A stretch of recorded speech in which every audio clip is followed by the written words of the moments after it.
Kurd लड़ाकों के पीछे पड़े तुर्की ने उन्हें मारने के लिए एक और खतरनाक प्लान बनाया है, लेकिन इस बार वो दूसरे देश में नहीं घुसेगा बल्कि पूर्वी तुर्की में उनके खिलाफ ऑपरेशन चलाएगा और उन्हें वैसे ही मारेगा जैसे उत्तरी इराक में एयर स्ट्राइक करके मारा था। फर्क बस इतना होगा कि इस बार तुर्की यह ऑपरेशन इराक या फिर किसी और देश में नहीं बल्कि अपने ही पूर्वी इलाके दर्सिम वैली में चलाएगा, क्योंकि तुर्की में जो कुर्द आबादी है वो इसी इलाके में है। और ये बात तुर्की को बर्दाश्त नहीं।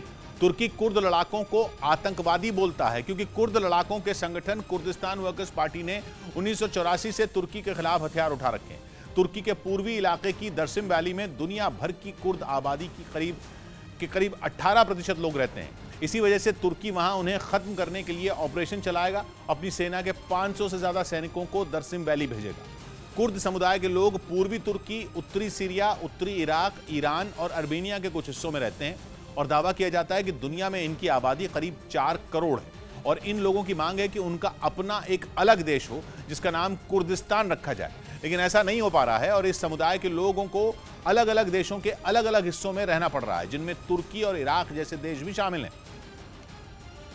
और इसीलिए तुर्की एयर स्ट्राइक करके उत्तरी इराक में उन्हें मार रहा है। तुर्की उस समय से कुर्द समुदाय का दुश्मन बना बैठा है जब से कुर्दिस्तान वर्कर्स पार्टी ने एर्दोआन सरकार गिराने की कोशिश की थी, जिसके बाद तुर्की उन्हें खत्म करने पर उतारू हो गया। उत्तरी इराक में तो उसने बार बार एयर स्ट्राइक की। उसके लड़ाकू विमान वहां कई किलोमीटर अंदर तक घुस गए और कुर्द लड़ाकों के ठिकानों पर चुन चुन कर बम गिराने लगे, जिसके बाद तुर्की और इराक में ठन भी गई, क्योंकि इराक ने कहा कि तुर्की ने वहां केमिकल बम गिराया है, यानी ऐसा बम जो हवा में जहर घोल देता है, जिसके बाद तुर्की ने इन आरोपों से इनकार किया, लेकिन इससे दोनों देशों के रिश्ते तो बिगड़ गए। लेकिन तुर्की ने इसकी परवाह नहीं की। उसने कुर्द लड़ाकों को चुन चुन कर मारना जारी रखा और अब तुर्की अपने ही देश में ऐसा ऑपरेशन करने जा रहा है, क्योंकि वहां की दर्सिम वैली में रह रहे कुर्द लड़ाकों को वो जिंदा नहीं रहने देना चाहता। वैसे इस इलाके में इराक जैसी एयर स्ट्राइक करना आसान नहीं होगा, इसलिए तुर्की वहां अपने सैनिक भी भेज रहा है जो कुर्द लड़ाकों को ढूंढ ढूंढ कर मारेंगे। यूक्रेन के राष्ट्रपति ज़ेलेंस्की ने इटली से खतरनाक एयर डिफेंस सिस्टम देने की गुहार लगाई ताकि उनकी सेना रूस की तरफ से होने वाले मिसाइल और ड्रोन के हमलों को नाकाम कर सके, क्योंकि अक्टूबर की शुरुआत में क्राइमिया के कर्ज ब्रिज पर हमले से भड़के पुतिन ने यूक्रेन की राजधानी कीव समेत कई शहरों को ताबड़तोड़ हवाई हमलों से दहला दिया था।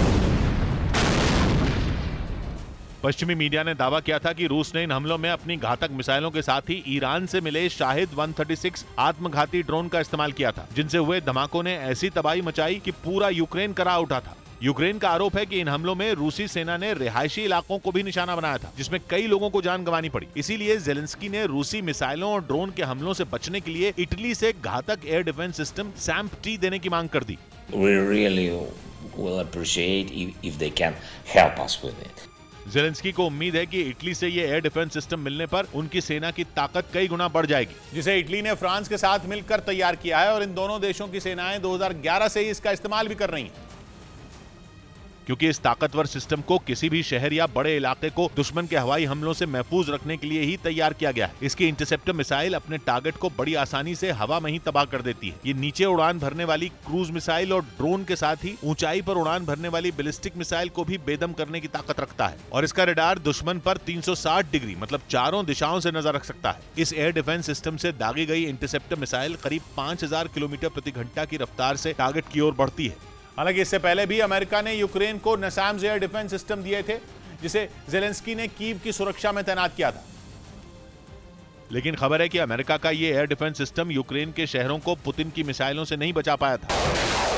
रूस की घातक मिसाइलों के आगे अमेरिका का NASAMS यानी Norwegian advanced surface to air missile system पूरी तरह बेबस नजर आया था। अमेरिका का रक्षक कहे जाने वाले इस डिफेंस सिस्टम को हवा में ही मिसाइलों को मार गिराने के लिए तैनात किया गया था। लेकिन एक के बाद एक यूक्रेन के शहर रूसी मिसाइलों का निशाना बनते रहे और अमेरिकी रक्षक देखता रह गया। मतलब ये कि रूस के इन हमलों ने अमेरिका के आधुनिक एयर डिफेंस सिस्टम NASAMS की हवा निकाल दी थी। कहा जा रहा है कि इसी वजह से ज़ेलेंस्की ने रूस के हवाई हमलों से बचने के लिए इटली से एयर डिफेंस सिस्टम देने की मांग की।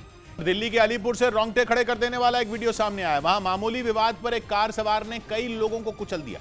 घटना 26 अक्टूबर की बताई गई, जिसका वीडियो अब सामने आया, जिसमें कार सवार अपनी गाड़ी से कई लोगों को रौंदते हुए दिखाई दिया।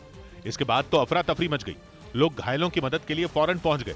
इस दौरान गाड़ी वाले को पकड़ने की भी कोशिश की गई, लेकिन वो फरार हो गया।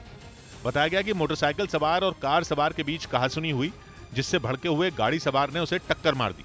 इसके बाद मोटरसाइकिल पर बैठा आदमी भी आग बबूला हो गया और दोनों आपस में उलझ गए। वहां खड़े लोगों ने उन्हें रोकने की कोशिश की, मगर मोटरसाइकिल वाला उन पर ही भड़क गया। इस दौरान कार सवार अपनी गाड़ी निकालने लगा, मगर जैसे ही उसने उस आदमी को अपनी तरफ आते हुए देखा, उस पर गाड़ी चढ़ा दी, जिसकी चपेट में कई दूसरे लोग भी आ गए। बाद में आरोपी को पुलिस ने गिरफ्तार कर लिया।